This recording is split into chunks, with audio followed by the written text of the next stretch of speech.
Yo, what is going on, people? My name is Sufyan Harvey, and I am back with another video.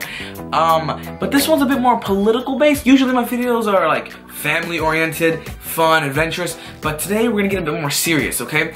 So in Kandi, County, that we have, we have to have a new sheriff. So the two candidates that are left right now and ready to get voted on between them two is Stehn and Holien. And I don't know where they are with the scores, but basically last week we did a forum with them and we asked them a bunch of questions on like immigration, environment, the well-being of like Wilmer, Minnesota, ICE, gun control. We asked them a bunch of questions, and here is the raw, uncut forum of it. And just take a look for yourself, form your own opinion on the stuff that matters to you, and just get out there and vote, get out there and vote. I hope you guys enjoy the video. I've never done anything with politics before, and I'm super excited to get more into it. Not all the way though. I want to keep making a lot more fun and adventurous videos for you guys because I love you guys, obviously. Alright guys, enjoy the video. So the next question, we're going to give you guys about 5 minutes. So what do you believe is a huge problem in Kandi, County, and how do you plan on fixing it and solving it? I think one of the biggest problems, or the one that I'll talk about tonight, I think there's a few things that we need to look at, but one of the biggest problems I think that we have is our fraud and scam cases that we have going on in our communities. We've had people in our communities taken for several thousands of dollars as a result of fraud and scam cases.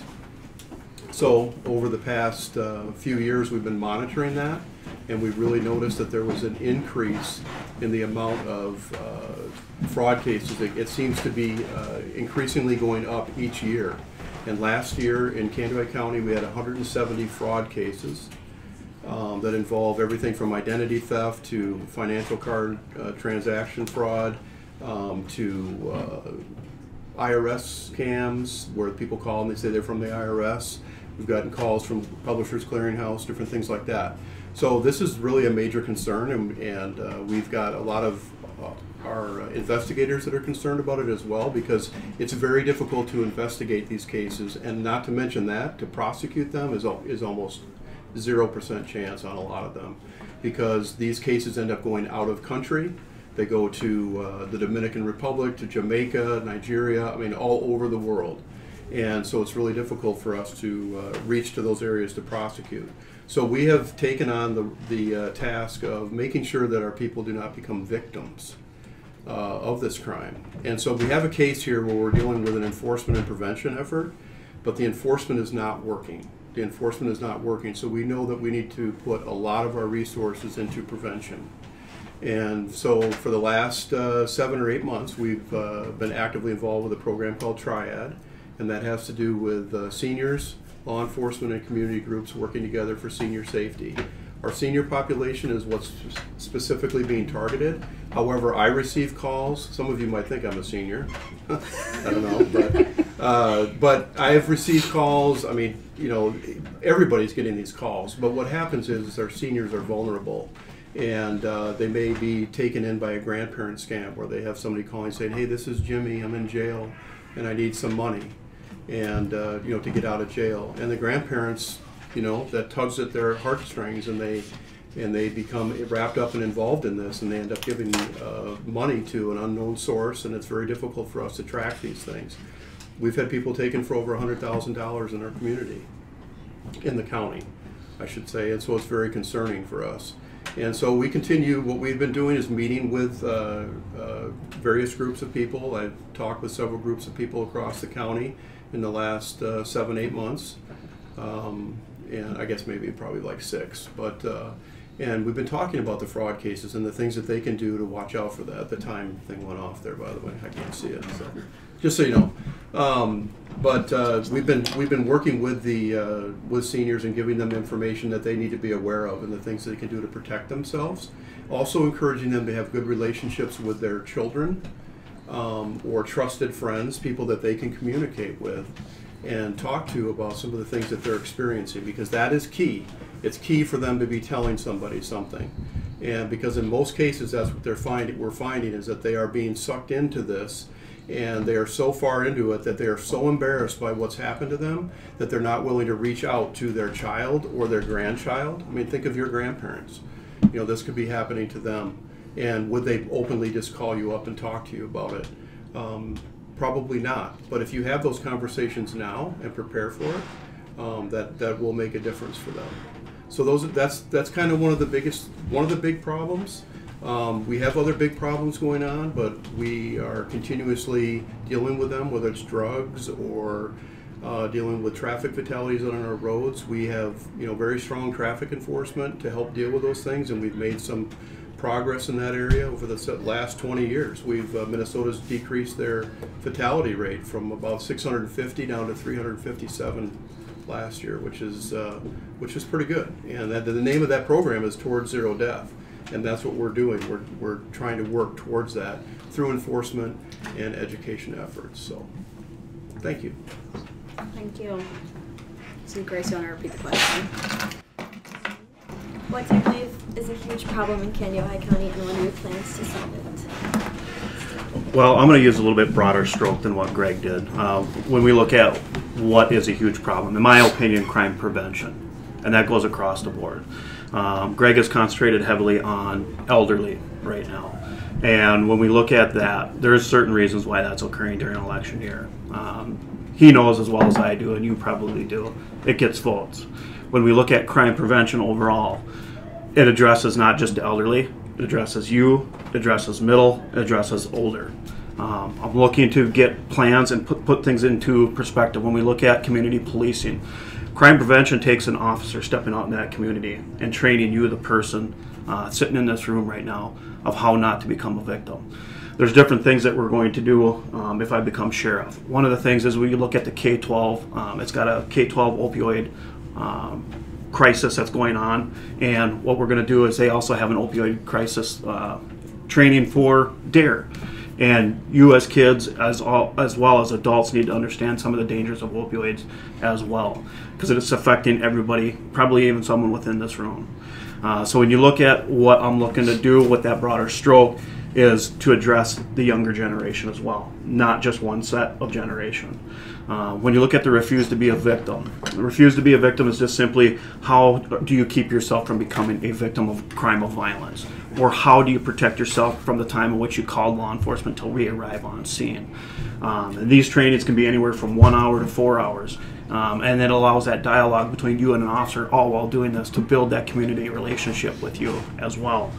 Some of the other things that I'm looking at as far as safe communities, and that's going to be different things, and also community walks, going out into the communities, walking and talking with the people locally, and finding out what are their issues, what do we need to address in law enforcement, and so then that way we can better guide you as to what you need to do to protect yourself. Law enforcement overwhelmingly is a responsive unit. We respond to the crime. We respond to whatever's going on, and usually by the time we get there, it's done, and we're stuck investigating it, rather than actually having any form of actual positive effect as to what is occurring. So by doing some of these prevention trainings, we'll be able to hopefully do that. And not only that, the officer that comes to do that training for you gets to know you as a person. They get to know you, you get to know them as a person, not just a figurehead sitting here in this room right now. You know, I'm lucky enough, I know some of you just simply because of my daughter. And then some of you, I don't know. Today is the first day that I met you. And when we look at what we're trying to prevent, is from that to happen. I want to get to know you. You should want to get to know me. And there should not be this disconnect that we have right now with law enforcement. So when we open up those lines of communications, there's a lot of things that get broken down because of that line of communication. So crime prevention is going to be a big key with that. And it all revolves around community policing. One of the things that you'll see, law enforcement generally has a tendency to go wherever the money's at. We do what's called a money grab. Whatever grant is available is the grant that we take because it's going to help provide an officer for the agency. We also got to be very careful about when we do that, because we got to understand that some of those grants may not be what the community necessarily wants or needs. So when you look at the COPS grants, for example, it was a great program, community-oriented policing. but then that grant runs out over time. That burden then gets laid back to the agency to continue that position or lay that person off afterwards. Or you hope someone retires before that happens. No different than the anti-terrorism bills that were passed. And then guess what happens? We start to target certain segments of the community that community doesn't want. So we have to be really careful about what monies we accept and why, and not let it drive necessarily our enforcement actions.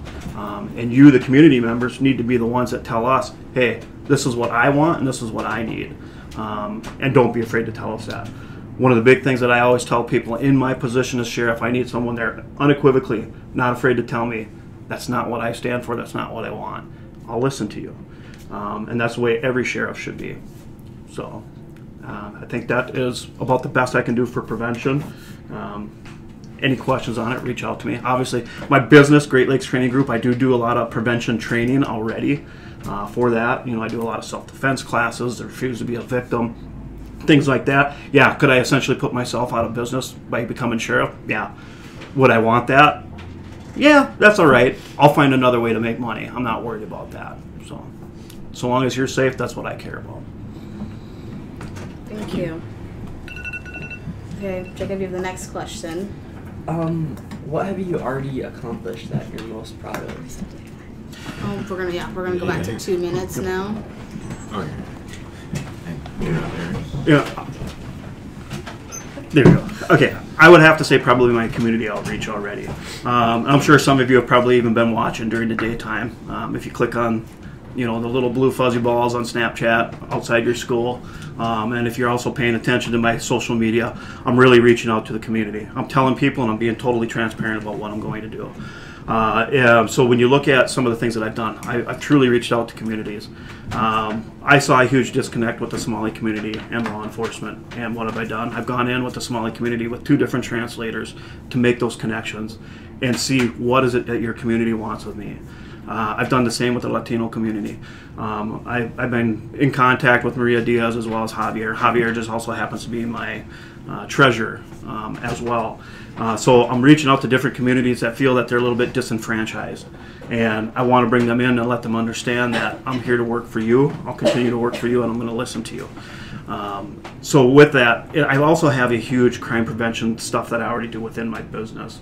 It also allows me to work with the younger generation. I have a unique position. I work with kids from all the way of 4 years old to my oldest student in 74.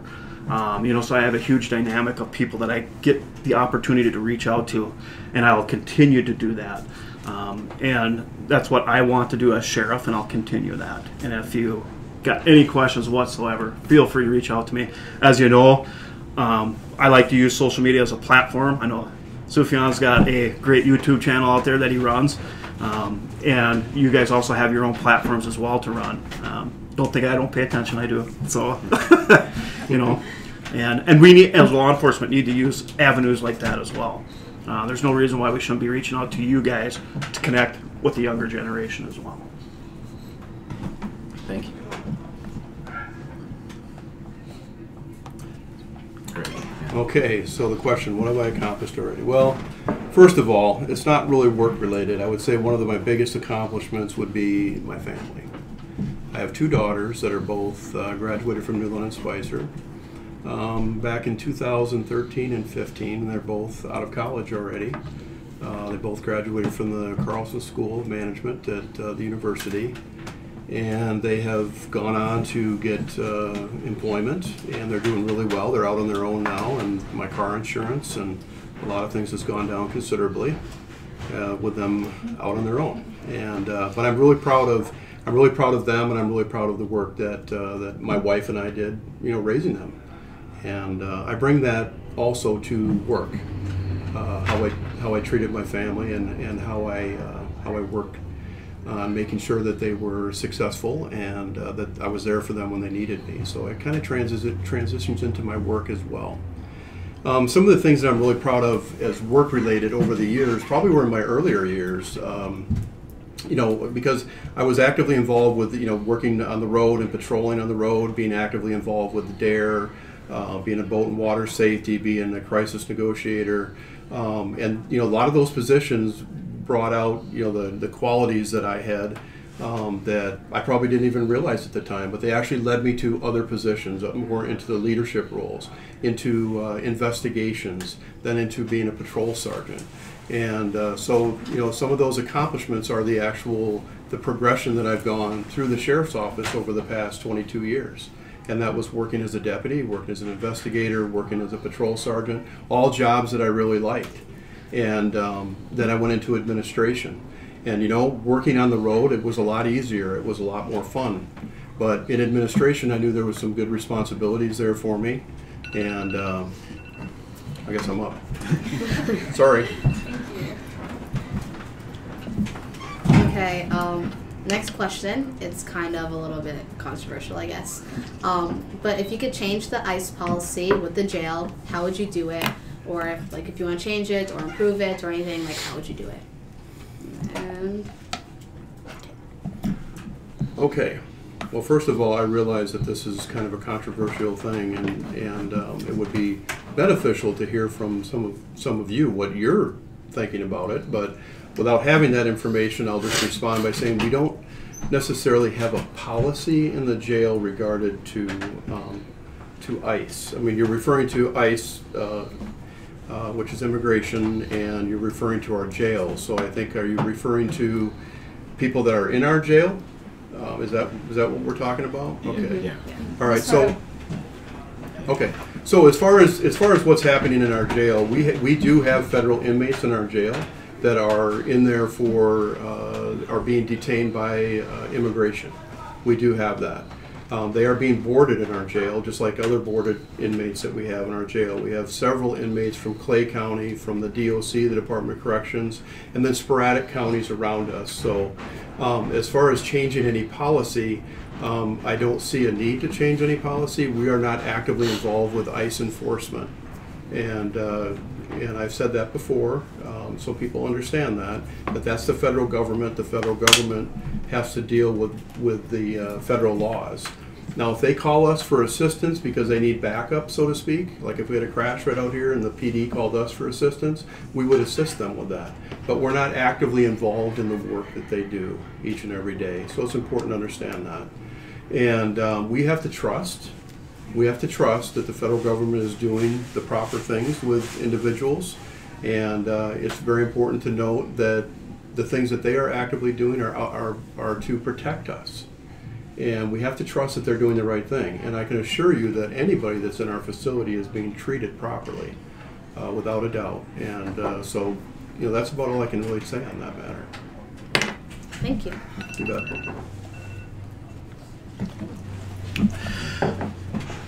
Inside the jail, there is not a whole lot that we can do, except follow policy.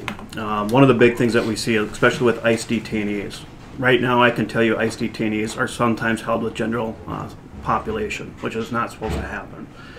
When you look at ICE and detainees, they are treated differently because there's different standards that is set by ICE, and we need to follow those rules. If we don't, we risk at potentially losing that contract, and that's key and that's pivotal. When you look at the ICE contract, it's probably over $800,000 that we take in those ICE contracts for boarding and housing these inmates. So it's important to make sure that we take care of those inmates while they're there. When we look at the enforcement side of things, when we look at arresting people, we arrest on local charges. Once local charges are done, they are to be released. And that's by the United States Supreme Court ruling. And we have to follow that. If an agency does not follow that, it opens itself up to legal liability, which they're going to be sued for violation of their Fourth Amendment rights, search and seizure. And we got to make sure that we do not violate those rights. With that being said, there's nothing wrong with also being empathetic with the people that we're housing. One of the things that we got to remember, we have a huge migrant population in this community. Some of them are here legally, some of them are not. They end up having families here, they end up growing up here. And ultimately, when someone gets deported, it's their family that gets left behind. And we often forget about what's being left behind. I have had friends who have been deported. Do I like it? Do I enjoy it? Absolutely not. Bottom line was, though, they committed a crime, no matter how insignificant that crime might have been, and then they were ultimately deported. But there's still nothing wrong with reaching out to those family members and saying, hey, I understand, I empathize with you, But it is a nasty part of business that we have to do. Thank you. Okay, now this is a part where any other voice member can ask a question. So does anybody have a question that they would like to ask right now? Okay, Hamdi back. Community organizer with Isaiah and Faith in Minnesota, and I think we have met at the Sheriff's Forum that we had. The Isaiah group. Yes. So my question is that you said that you had 2 translators that went out to the Somali communities. What were the things that they really brought up that they didn't see before, that they want for the next candidate or for the next sheriff to have? Yes. So some of the big things that I'm seeing is the fear of law enforcement. And let's face it, nationwide right now, there's a huge fear of law enforcement, period.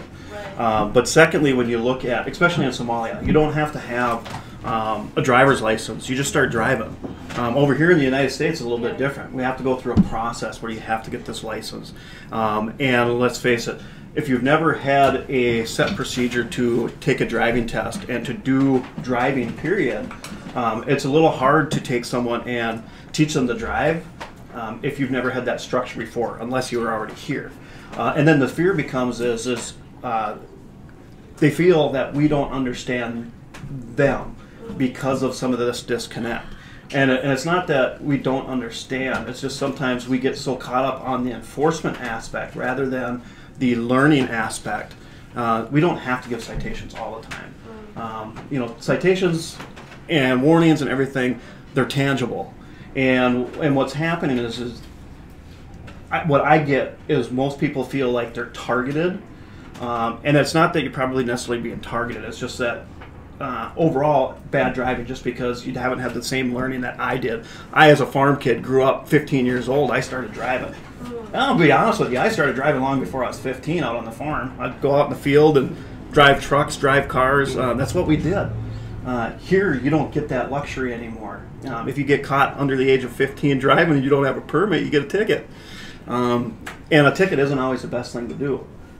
Sometimes we have to allow for a learning curve. And I think what happens with law enforcement, we kind of forget that sometimes. When you look at especially those who are coming here from another country and generally probably don't speak English very well, don't understand what we might be saying, how do we communicate them? And that's where some of that disconnect's coming. And that's a big fear. Fear of law enforcement, and then also law enforcement, we can't understand sometimes what the driver's saying.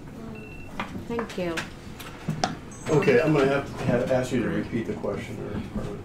So Eric he said he have been doing outreach in the community where he met with the different communities, and he have asked what are they looking for the next sheriff.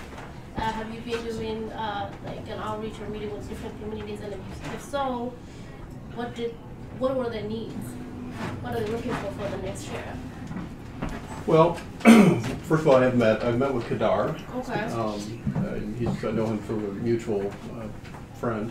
Met with him a few weeks ago and talked with him, and we're still communicating about things. There wasn't anything pressing that he brought to my attention. We just kind of had a general meeting overall. But as far as I think it's important to really make sure that everybody understands the difference between the police department and the sheriff's office. And I don't want to go on too much about that, but the sheriff's office connection in Wilmer is not as strong as like the police department's is or should be, or I think it's pretty good. I can't speak to that. I mean, you all would have to do that. But I think they do a lot of really good outreach to the community with different things that they do, and they have coffee with cops and different things like that. And that's part of reaching out to the community. Unfortunately, the sheriff's office, we carry some different responsibilities that don't allow us to participate in a lot of different things in Wilmer, because this is kind of their area. So I just want to make sure everybody understands that, first of all, because this is kind of their turf, so to speak, and they kind of cover stuff here, and we just help them when needed. But we handle the jail, dispatch, court security, transporting inmates. We've transported 2,700 inmates last year. You know, so that's what we do. They don't do any of that. That's what we do. So it's important that everybody understands that. As far as reaching out to the community, I'm actively involved with a lot of different groups that work with our system of law enforcement that have a lot of people from different walks of life in those groups. I mean, everything from minorities to business people. And they're all tied in with prevention groups. They're tied in with Safe Avenues, which is a group that deals with, it's a women's advocacy group, So I'm very actively involved with those things, and so outreach is done that way for us. That's how we know how to do it. So. Okay, so I counted it up, and we have like 9 questions that people want to ask. So I would suggest putting the time down to 1.5 minutes for each of these questions. So we can Sorry, yeah, we're supposed to have a choir concert to get to tonight at the high school. It's 22. Yeah. I didn't know how much time you were. Yeah, no, totally. Yeah, I'd love to hear your answers to all the questions, so we want to make sure we have. Okay, Miles, want to start? Okay, mine, I know it says flow in questions, but mine is completely out of nowhere. Both of my parents are public defenders, and the one big issue they have with the jail and prison systems that they thought I might be able to ask the sheriff candidates about is the mentally ill who are wrongly put in the jail or prisons instead of a treatment institution. And they want to know your thoughts on that and if there would be some sort of plan to solve that problem. I think we'll start with Greg. Okay, well, we kind of already have a plan in place to deal with really serious situations like that. When I ran the jail about 6 years ago, we had an inmate come in that was in dire straits. I mean, it was a very bad situation. We actually got him from a state prison. He was coming back here because he had a warrant. And that individual ended up spending 45 days up in one of our solitary, what we call a tank in the front that can have close supervision by our booking area. And his behavior and his mental health and everything was just digressing, I mean, daily. And we had very concerned staff about that. And we knew that there was something that we needed to do about that. So I put together a crisis team to address some of the issues that I think your parents would understand and probably know about. And that is to immediately address or call in the family services and a psychiatrist to do a statement in support of commitment, to expedite the process and get this individual into court, so that the court can commit them to a mental health facility. You're right; it should not happen, but there are some people that go to jail that have mental health issues that are still liable for their crimes, and they can be monitored and maintained. Their health can be maintained in the jail, but the extreme cases are the ones that we need to address, and we have been addressing those. The problem, unfortunately, is not going to go away anytime soon, but we are well aware of it, and we do what we can to make sure that they get the attention they need. Thank you. Okay. To address kind of some of the things, what you got to understand is there's oftentimes we bring people to jail who probably have no business being there. And that's because of failure of the prevention side on law enforcement out in the field. And crisis intervention teams out in the field are probably the most important thing that prevents some of that. There's times where law enforcement, the easy route is to arrest this person on disorderly conduct, bring them into jail, drop them off. Problem solved, we're done for the night. And it happens. Don't think it doesn't happen. With crisis intervention teams, that is one thing that we can do to prevent that. Taking that little extra time. Yeah, it might take us an hour to sit with that person to get them the proper care that they need, but that's what you need to do. We owe it to the community to do that. De-escalation training as well. A lot of times law enforcement gets really good at using force that we forget all these other things that are important parts to that. So if we can prevent that out in the field, hopefully we don't have to hold them in jail. And sometimes, and like Greg says, yes, there is things in place that we have to do once they're in jail to get them the help that we need. One of the biggest things that I see right now is the current medical staff that's on hand only can give it during the time of which they're in jail. So when we look at mental health goes beyond the jail. We have to have an exit plan for them. What happens to them after they're done in the jail? How do we get them the mental health care when they get back out onto the streets and they no longer have us there as Big Brother looking over their shoulder?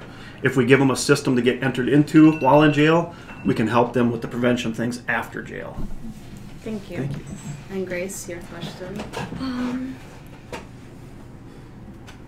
Okay, I just have to put it together.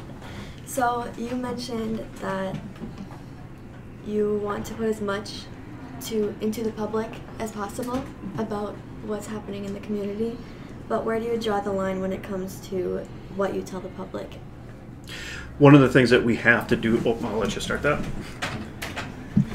For law enforcement, there is obviously data privacy laws that we have to follow. And one of the big things that we have to make sure that anyone that is doing the release of that information to the public is that they're trained as public information officers and what we can release. So there is specific data that we got to be really careful. Now with body cams, it's going to get even compounded further as to what information that we have. People are going to be requesting stuff that sometimes is just completely inappropriate that we cannot release to the general public. It's going to take us longer to dissect that information and disseminate it. So when we look at different things, obviously there's things that when we look at health issues, we don't obviously release that. When we look at some of the names, depending on the circumstances behind the crime, we have to be careful so we're not releasing that to protect the identity of the victim. So there is laws that guide us when we do that. So that's the most important thing. But the information that should be released should be released. It should not be withheld from the public. Thank you. Was that a question just specifically for him? Yeah. Okay. Oh, okay. I have a question just specifically for you because I feel like I know your answer already. But Greg, what kind of outreach have you done to the Somali and Latino community? Have you gone downtown and personally one-to-one had asked people hey, what as you as a person of color feel like we should do here and to make the community safer for you or better for you? Because you did talk about how other people that have done that, but you never said if you personally have done that. Okay, good question.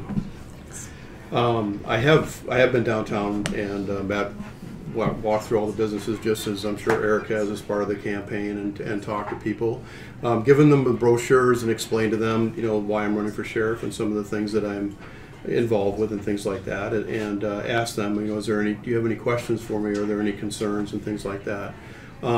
Most cases, I did not hear anything of concern that people brought to my attention. I can't think of anything off the top of my head that I could, give you an answer to right now. People were just, oh, well, thank you for stopping in, or they took my information and I pointed out to them that I have an email address. If they had a question, they could forward that to me, or how they could contact me. But I did not have people specifically ask me those questions. As far as what you framed as a question, I did not ask people, you as a person of color or from a different country or a Latino person, I did not specifically ask them those questions. I guess I kind of have a hard time with that because I know we're all different, we all look different, but I don't see us as being different. I see us as being people. So I have a hard time specifically identifying somebody based on their nationality or whatever it might be. So that's why I'm real general with the questions that I asked, but I did not have any of that from people that I reached out to and talked with. So I did have one teacher ask me to come and talk to a class that she teaches adult basic education and stuff, and I told her I would do that just to talk about law enforcement and what we do. So everybody has a better understanding of what our job is. Thank you. Grace, do you have any more questions? Yeah, I have two. Yeah. Okay, so I noticed that you both mentioned two things. You both mentioned mental health awareness and concerns and the drug task force, and I was wondering what you plan on doing for both of those two and what your plans are for that. Okay. Me? You can start with the mental health. Okay, you want to do mental health and drug task force? Just Both? mental health first. Just mental health. Yeah. Okay. So when it comes to mental health, there's a lot of talk about mental health, and there has been for the past 11 years. When my first dose of dealing a lot with that was when I got into the jail, and I was running the jail. We've had a lot of meetings over the years on how to properly deal with these things. We actually wrote. I'm part of a group that meets quarterly that talks about issues that we're having in the court system or with the different things that we have going on at court. And one of the things that just encompasses the whole discussion is mental health. And so what we have done is that we actually wrote a white paper, they call it, to the legislature telling them, hey, when you close down all these state hospitals, you really close down a source of treatment and a place for us to bring people to that need help. And we really struggle with about 5% of the population in mental health. and of finding them services. So sometimes we don't have a choice when we bring people to jail. I mean, they have to go to jail based on what the crime is, and then it's a system that has to expedite them through the jail and get them out of there to a proper facility if that's what's going to happen. So we are moving on to the POST, which is our standardized training for the state. We're required to have a certain amount of training now in mental health issues, and we just got done sending a group of 6 to that last week up in Brainerd area. So that was a 16-hour class. So there are things that we are doing to deal with mental health issues and to acquaint ourselves better with them. Thank you. As far as mental health, I think there's some things that we could be doing differently, and we need to think outside the box for law enforcement. I am lucky enough to work in Meeker County part-time, and one of the unique things that they do over there with the CSO program, they also have paired with HCMC, and an individual who's kind of fulfills almost like a social worker role as well, comes in every Monday to help individuals that we've dealt with throughout the week and out the weekend, especially for those who might be elderly and somewhat forgetful. And also, that will coincide with some individuals with mental health issues that might not be taking their medications on time. What he does is he goes into the person's home and tries to assist them to come up with a plan to better assist them. And he has a direct line of communications with social services to work with social services to get them to come along and assist him to make sure that rather than this person going into a group home or a mental health facility, to try and keep them in an outpatient role. Because that's the way that overwhelmingly we kind of went. We shut down all these mental health facilities, and we didn't have, in my opinion, and I think Greg would agree with this, we didn't have the resources in place to take care of these people properly. And they're getting pushed onto us as law enforcement. So now we're having to come up with some different resources to try to assist these people, to keep them where the general public wants them, but also understanding sometimes we can't provide for them there, and we have to find another solution. Thank you. Okay. Also, the drug task force, what your plans are on that? Do you want me to start with that one? Yeah. Okay. As far as the drug task force, they do some really good jobs already of some education to the public. And one of the things that has happened and occurs over in Meeker County is what we call hidden in plain sight. So what we'll do is we'll do training classes for parents and stuff so they understand that sometimes some of the symptoms that you see, you may think it's depression, and it might not be depression. It actually ends up being drug abuse or drug addiction issues. And also, how do kids or people hide their drugs, period. And a lot of family members don't realize till after they attend this class, they go, oh, that's my kid. And guess what? It may not necessarily be that we do an enforcement action, but we're doing an education action that helps them understand that their child might have other issues, and they might be doing that. But then the other thing is drug enforcement stuff needs to be addressed as far as what are we going to concentrate on. Low-end users are not necessarily our target, and we're looking for the dealers. And that's pretty much nationwide. If you look at locally here, fentanyl in some of the heroin issues has killed people here locally. And we got to get that stuff off the streets. And the only way to do that is by heavy enforcement of the dealers. And sometimes we have to use the low-end people to get the big fish, the best way to say it, So when we look at heavy enforcement, we have to, one, get law enforcement to make sure that they're letting the drug task force know that this is occurring, this is who I dealt with, and get that information passed on to try and use the information that low-end user might have. Thank you. Okay, so a reference to task force. The first thing I'll say, the task force operates a great deal under a grant from the state of Minnesota, probably around $170,000. But then also the counties that are associated with the task force all pay a per diem per population. So we have 5 counties that are involved with the C6 drug task force. It used to be 6 counties, but now it's 5. But they all pay into that. They have a budget, roughly around, I think it's probably $600,000 or $700,000 that they work off of. But the drug task force is required under the grant to do a lot of educational talks, and they do that in the communities. And just at one of the recent meetings I was at, they had done presentations this year already for over, I think, between 400 and 500 people. and that is to make people aware of some of the things that Eric was probably talking about as part of in plain sight, or things for parents to be aware of, or business owners, or whoever would be at these talks, because they do them at churches and various organizational groups in the community. So they do a really good job of that. The second thing is enforcement. 10 years ago, they probably had 130 arrests, and now last year they had an all-time high in 2017 of 387 arrests. So the drug task force is very busy, and I can assure you that they do go after the people that are dealing drugs. Not only here, but outside of our community, all over the state of Minnesota, they work with other task force. They're doing a very good job. Do you have a question, Macbeth? How about you, Hamdi? Was that all your questions, Grace? I wanted to say one time at the city council, someone came up and he did a comment. He made a comment of how he's not afraid to use his guns and he's a pro gun. And he said that in the city council, well, like the residents of everyone was there. And we reported to the law enforcement, and they said that was not a big threat. But if I said it, it would have been a different story. So I want to know when things like this and when we report as a community, because those people make those kind of comments and they can make it real, that the law enforcement, are they with us, or are they just going to say the same thing that they said? Because that time we were afraid as people that were there, and I said if it came from me or if it came from a Latino person, then it would have been like a Hispanic person said this, or Somali person who wants to do a terrorist act said this. So I want to know what you guys are willing to do when you become the sheriff, especially Eric, because well, it was very sad to hear that comment when we reported to the law enforcement and it said it was not a big threat. But any threat is a big threat. Can I add on to that? Because you can clearly say, I'm not going to look at color when I look at a report or something like that. It's easy to say that, but it's like not as easy to like enforce that and like actually just truly look at the case itself, then be like, okay, a Somali person said this, that makes it like 10 times worse, or like kind of like that, if that makes sense. But Yeah.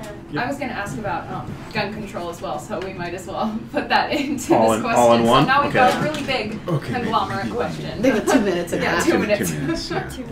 Do 2:30. you want me to say it again, or No, I think No. you guys got it? Okay. Was there more that you needed to add to that question? no, Okay. I've got other questions, but we're Okay. good now. Is this one me then? I don't know. Okay. All right. Yeah. When we look at kind of what happens, perception's everything, and that's why we got to break down some of the barriers that we have with our community, and that's what kind of happened in that incident. One person reads it one way, another person reads it another way, and when we as law enforcement look at black and white on paper, we don't necessarily make that decision. We send it to the county attorney for that review and final decision. And the county attorney makes that decision. And I'm hoping that's what happened at the city council meeting. Okay. It probably should have. I think Greg and I both would agree we would have handled it differently. If a group of individuals wants that to proceed, we would proceed with it, do the report, send it over. Let somebody else make that decision, not us. And when you look at that, I go back to perceptions, everything. How you perceive things is going to be different than how I perceive things, and the rest of you in this room are going to perceive things a little bit differently. And that's where we have to communicate, and that's where we have to talk. And I don't know what the dialogue was after that city council meeting, or even who the individual was. We just went on when they said it was not a big threat. We just said, okay, well, we just gave it up on it because if the law enforcement says that, what are you going to do? Okay. Yes, and you know what, and yes, I am a permit to carry instructor as well, and I'll be the first to tell you, not everybody should own or possess firearms, and not everybody should get a permit to carry, and that's where we have a huge responsibility as sheriffs, denying those, and then allowing the court system, if they decide to appeal it. These people are very well trained as to what they should and should not say when it comes to use of force on that aspect, and the context in which it's said is also very important. And I wished I kind of knew a little bit more of the context of which he said that and why. But we got to also realize there is some people in this world who are a little bit more radical than the rest of us, and who are going to say dumb things. And I hope that's what it was. I hope it wasn't a threat or a direct threat. But some people will say dumb things. And that's where we need to pull that person aside and just explain to them, guess what? It could lead to criminal charges. It could lead to you being trespassed from this building or other facilities as well. And that's something that we need to look at heavily And we, as law enforcement, look at the context of which it was said. And I'm sorry, I wish I had more on it than that. So. Yeah, we even went to see White Capitol where we talked to Dave Baker about it. Like we said, you should come here, and actually because we even talked to the law enforcement, and we were just told it was not a big threat, but we know that that is a threat because there was something happening at the city council that time. There was a tension, and this person was, had these ideas of hate in his heart, where he just said he's not afraid to use his gun at the city council where everyone was live. So. Okay. Yeah. Okay. I'll address that further in closing comments. Definitely. Okay. Well, first of all, the one thing I want to tell you is that it's important to remember in law enforcement when we respond to situations, we always try to stay out of the fray of what's happening, and we kind of hover above what's going on and try to dissect what has actually transpired and who is there, what kind of what actually was said. And we need to separate witnesses, and we need to talk to them individually to make sure we get the most accurate story of what's going on. And if I were to interview, say, you two together here, you two would be, if you're hearing what she's saying, you might be repeating the same thing. So it's important to separate that. Law enforcement is exactly that, enforcement, law enforcement. We're not lawmakers.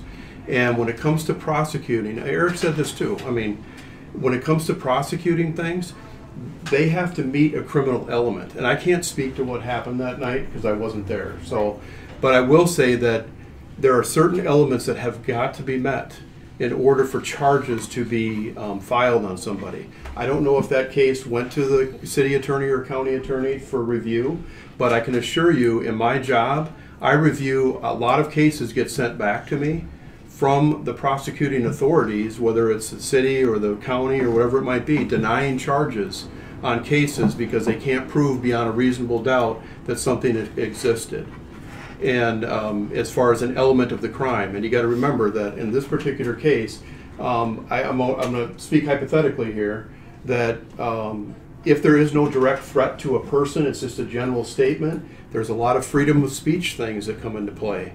And believe me, I've been around the block on that, dealing with freedom of speech issues. We got to deal with people that show up to schools and protest, whether they're protesting about civil rights or whatever it might be, abortion, it could be anything. And I think maybe you're aware of that. We have to protect those people's rights to be able to speak freely. And if there is a direct threat to somebody, that would be really the only case where that would be illegal. And I don't know what happened. I don't know what happened that night, so I can't speak to that. So, but otherwise, we see things come across our desk. Eric has been exposed to it. He's been in law enforcement for a long time as well. That we kind of just shake our head and are like, we can't believe they're charging that, or not charging something. But the thing is that they have their reasons for that, and so we just have to. We do our job. It's up to them to do theirs. Perfect. Thank you. Mm-hmm. Okay. Headache. I don't know how I'm going to go to choir concert today. Okay, I've got one more question back here. This is my last question. you gotta hurry up. I know. I'm gonna hurry. Okay. So the last question, this one can be like 1 minute or something. Yep. But I would like to end it, on a good note and a happy note. So my question is, can both of you say something that you really respect about your opponent? We'll start with Stehn. Me start? Okay, well, the one thing, I've worked with Eric for about 15 years when he left the sheriff's office in January. But I've worked with Eric, and over the course of those years, Eric has he has done a lot of training for the sheriff's office. He's actively involved with the SWAT team, but he was very instrumental in our defensive tactics training that we actually do like 3 times a year. We do mini sessions of it now.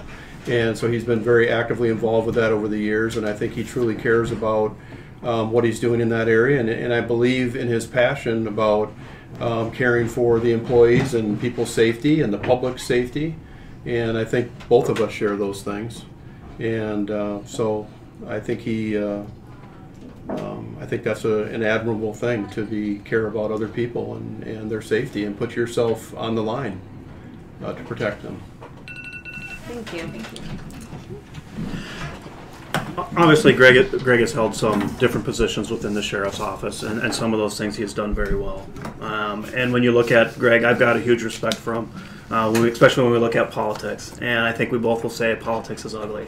And sometimes we say things about each other that we may not like or agree with, and we take it in stride.